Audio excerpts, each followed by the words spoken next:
नमस्कार, बहुत स्वागत है आपका। हमारे प्राचीन ग्रंथों में बहुत सारे ऐसे पेड़ पौधों का जिक्र आता है जिनका प्रयोग करके आप बहुत सारी मुश्किलों से बाहर निकल सकते हैं। चाहे वो झगड़े लड़ाई हो, धन प्राप्ति हो, शत्रुओं का नाश, कहने का मतलब शत्रु से मुक्ति पाना हो, तो हर तरह का प्रयोग इस तंत्र क्रिया में दिया गया जो किताबों में आता है। हमने पूरी तरह से आपको यही जानकारी दी है जो वर्णन है हमारे वर्णित है किताबों में। तो उस प्रयोग को करके कैसे आप मुश्किलों से बाहर निकल सकते हैं, आज हमने आपके लिए बहुत सारे प्रयोग लाए हैं सिंपल तरीके से। चलिए समझते हैं, जानते हैं विस्तार से।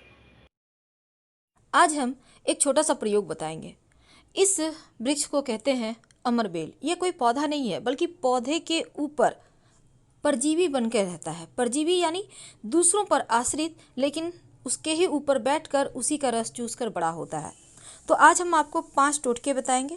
अब जैसे आप पति पत्नी हैं, आपके रिश्ते में कोई तीसरा आ गया, आप चाहते हैं कि बस में करना, चीज़ें आपके पक्ष में रहे। तब आप महिला हैं, आप चाहते हैं पुरुष को, पुरुष हैं, आप चाहते हैं महिला को। तो अमरबेल का लता थोड़ा सा मंगवा लें, किसी से भी कर सकते हैं, खुद से भी ला सकते हैं।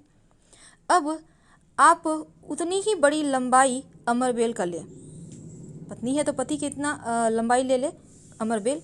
और इसके बाद इस अमरबेल में 3 गांठें डालें और गांठें लगाने के बाद किसी सुनसान स्थान में उसको अच्छे से मुड़ कर ले और फिर दबा दें। और महिला है तो बाएं पैर का जूता उस स्थान पर रख दें और पुरुष हैं तो विपरीत यानी दाहिने पैर का जूता रखकर उसको दबा दें। पुरुष करेंगे तो दाहिने पैर का जूता से दबाएंगे जहाँ पर आपने मिट्टी से कवर किया, और महिला करेंगी तो बाएं पैर से उसको दबा देंगी, चप्पल जूता जो भी आपने पहना है, बिना पीछे मुड़े घर आ जाए, वो बस में हो जाएंगे। अब देखिए अमरबेल जो है ना, वो शत्रुओं से भी रक्षा करता है। अब कोई आपका शत्रु आपको परेशान कर रहा है तो आप अमरबेल का थोड़ा सा रस निकाल लें, थोड़ा सा धतूरे का रस निकाल लें और दोनों रस निकाल कर एक अलास की लकड़ी से किसी भी कागज़ के ऊपर, अलास नहीं है तो कोई बात नहीं, आप इसको जैसे कि बेलपत्र का लकड़ी भी ले सकते हैं, सबसे पवित्र होता है। तो उस लकड़ी से उसी रस के सहारे शत्रु का नाम लिखें और इसे किसी सुनसान स्थान पर दबा दें। शत्रु का नाम जब लिखिएगा तो भोजपत्र ले लें, भोजपत्र ना हो तो कागज़, सफ़ेद कागज़ का व्यवहार करें और फिर उसी प्रक्रिया से आप पैरों से उसको दबा दें मिट्टी डालकर और बिना पीछे मुड़े घर आ जाए। आप देखिएगा शत्रु विरोधी शांत हो जाएगा, आपको परेशान करना बंद कर देगा।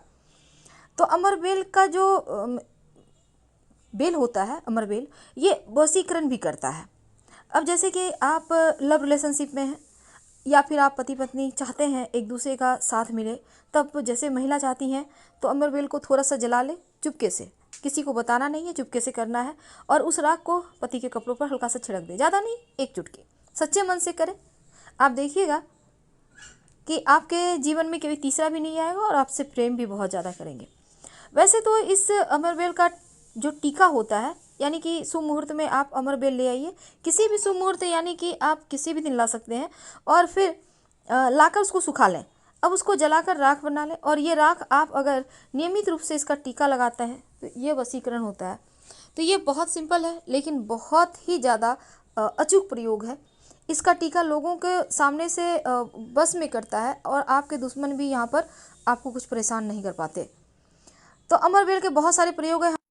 हम फिर मिलेंगे, बहुत सारी बातें करेंगे। फिलहाल विदा लेते हैं। जानकारी अच्छी लगे तब लाइक कर सब्सक्राइब करें, अपनों से शेयर करें और कमेंट में हर हर महादेव जरूर लिखें।